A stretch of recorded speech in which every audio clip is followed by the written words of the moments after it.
Mula sa pagiging kilalang aktor at bahagi ng sikat na love team na Mayward, ngayon ay isang ganap na pastor si Edward Barber.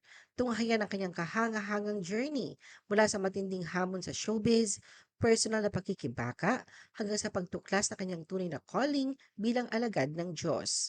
The Philippine Showbiz List presents Edward Barber, ganap ng pastor. Edward embraces his spiritual calling. Ganap ng pastor ang dating love team partner ni Maymay Entrata na si Edward Barber.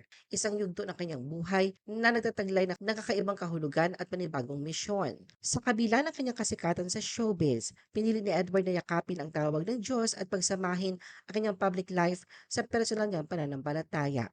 Noong January 26, 2026, inanunsyo ng Favor Church Manila ang kanyang opisyal na ordinasyon bilang isa sa mga bagong pastor at pastors in training ng kanilang simbahan. Sa mga kuhang larawan mula sa okasyon, makikita ang makabuluhang sandali kung saan ang mga leader ng Favor Church ay naglatag na kanilang mga kamay kay Edward, nanalangin at nagbigay ng basbas upang ihanda siya sa spiritual na tungkulin na kanyang haharapin. Ayon sa opisyal na post ng simbahan, kasama sa larawan si Edward na may hawak na certificate.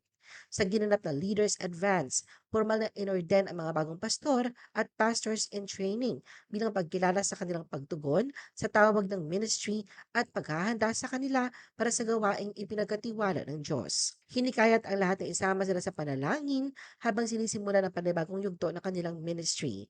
Inaasahan ng isang taon ng mga kapanapanabik na proyekto at spiritual na paglago para sa buong komunidad ng simbahan.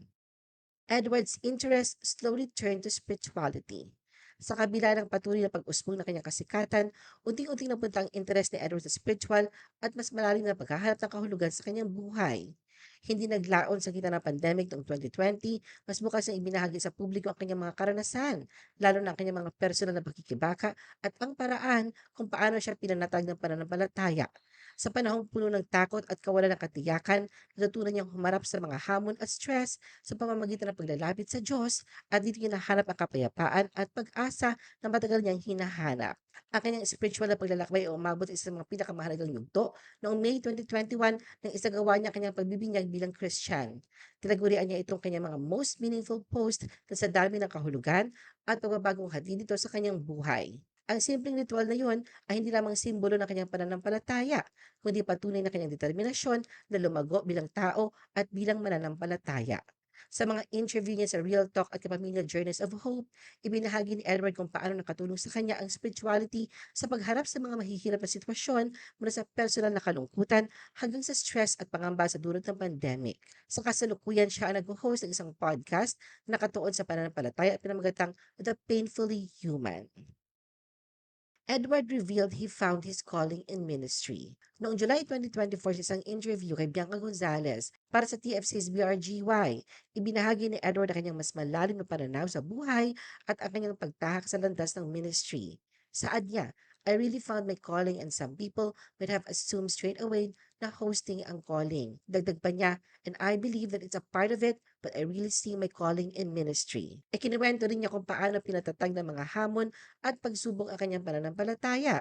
Sa mga panahong mababa siya sa loob, hindi lamang sa kanyang karera kundi sa kanyang buhay, naranasan niya ang dami ng kalungkutan at pangungulila. Paliwanag niya, I was probably at the lowest part, not just my career but my life, and I was actually on the floor.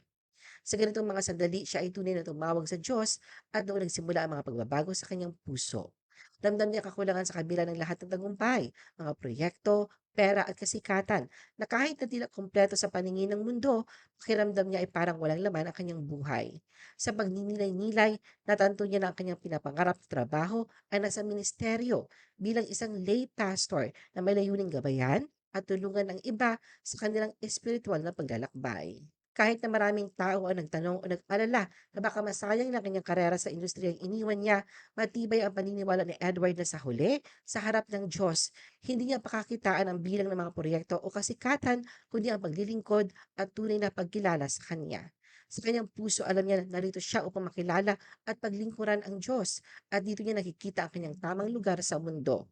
Nilinaw rin ni Edward na bagamat nais niyang pasukin ang ministry, hindi niya iiwan ang pagiging artista. Ano ang masasabi mo sa video na ito? Mag-like o mag-react at huwag mahiyang mag-comment.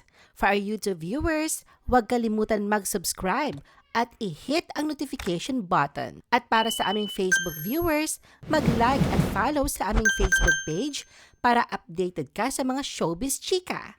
Thanks for watching!